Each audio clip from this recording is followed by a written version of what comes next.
when those two split, you got let's kind of set the table so people can understand the context. So Macaco gives you a scholarship to train there. Yes. Godoi is literally known for being one of the best jiu-jitsu teachers in the world. Yes. Now you look at Macaco in terms of MMA, that's Charles de Bronx trainer. Yes. Amazing quote. Yeah.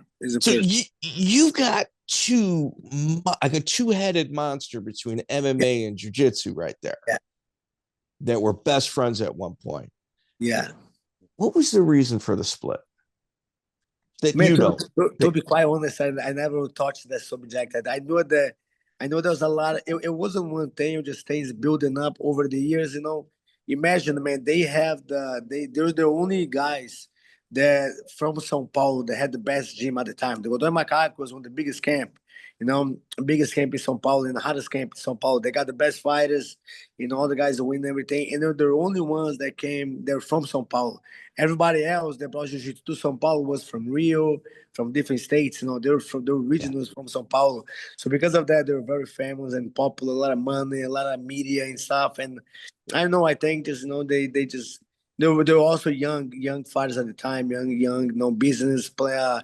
They became business partners, so a lot of things involved, So, but they unfortunately they did, and I'm pretty sure they're both older now, And I think if they cross paths, they'll talk to one another. I feel like, because they have so many history. If you talk to either, and everything that they did back then were together, so they got so many history together, Yeah, and Matt, it's like they came around at a time where it was Brazilian top team, Gracie Baja. It was all these established names, and these two local cats go, okay, well, we're just gonna see who's within driving distance to our gym.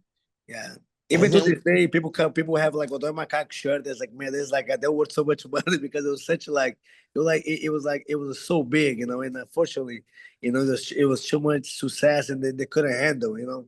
But I still have friends from they still with Macaco, but here and then we try to we cross path and we talk about back in the days. We still have a logo and a T-shirt now because it's such a special team. And to imagine what it could have been, as he's mentioning Brazilian top, you know what I mean? If there was no split. Yes. Wow. Yeah. Yeah. And like essentially it's you got an incredible band with two lead singers.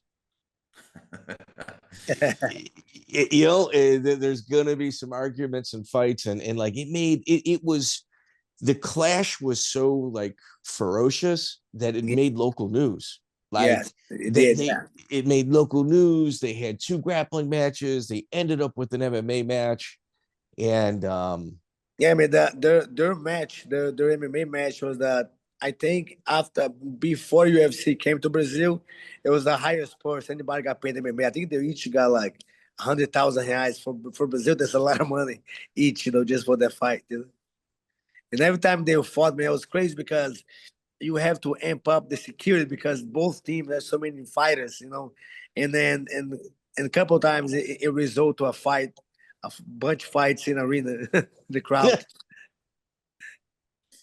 Yeah, I mean, it's like Godoi. I mean, I remember like because I was in at this point. Godoi would say, "Yeah, when we had our gym together, he would call me master." Yeah. And then like this is like on the news, and Macaco would respond through the news. When I see him, I'm going to knock him out and then offer my hand to the master to pick him up.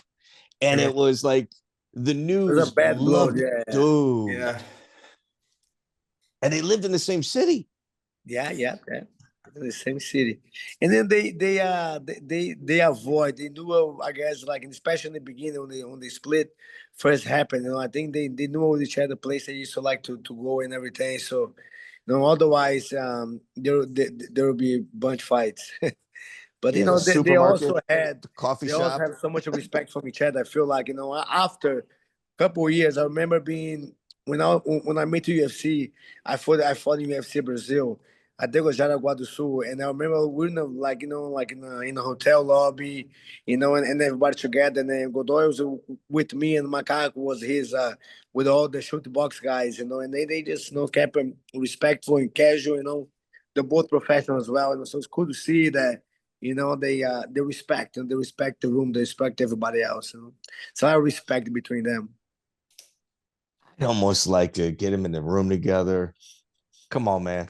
Everybody will be nervous. Like I was nervous. everybody knows what's gonna happen, but they kept it cool.